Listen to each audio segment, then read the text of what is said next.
Little Red Riding Hood. Once upon a time, there was a little girl who lived in a village by the wood. She always liked to wear a bright red cloak, so they called her Little Red Riding Hood.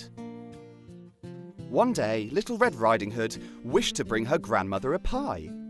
She packed up a basket, put on her cloak, and she kissed her mother goodbye. "Remember," Mother said, "don't you dawdle. The woods are a very scary place." "Don't worry," Red replied as she left with a smile on her face. It was just so lovely in the forest that day that Red couldn't bear to stay the trail. She reached down to pick some pretty flowers that she saw and watched the butterflies and a snail. Little did she know, as she sat in the sun, that a dark shadow loomed overhead. A wolf then appeared and asked her quietly, "Why are you in the forest, Little Red?" She replied, "Well, I'm going to my grandmother's house, a cute little cottage near the brook." And then off she ran as she realised she was late, and the wolf took a shortcut, the crook. When Granny heard a knock, she called in relief, "Come in, dear, I was worried sick." In came the wolf, who gobbled Granny up and gave his lips a satisfied lick. A few minutes later, Red knocked on the door. Come in," she heard her Granny call.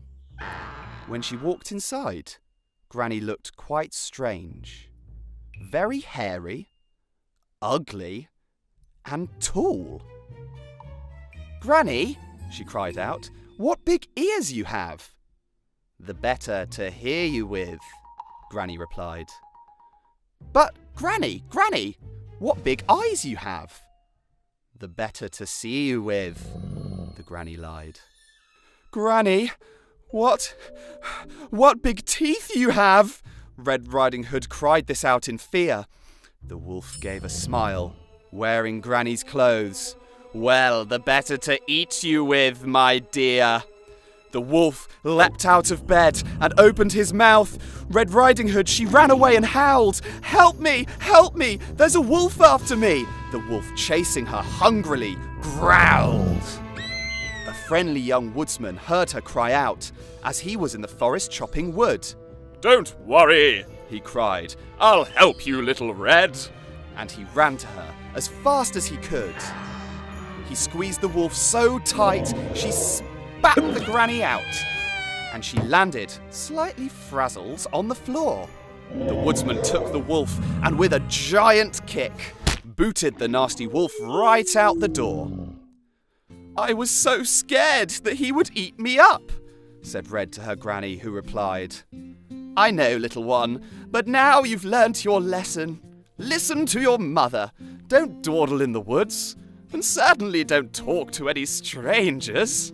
Now you know, my dear, your mum is very right. The woods are full of many, many dangers." Then Red and her Granny thanked the kind woodsman who saved them from this very grave disaster, and they all lived happily ever after.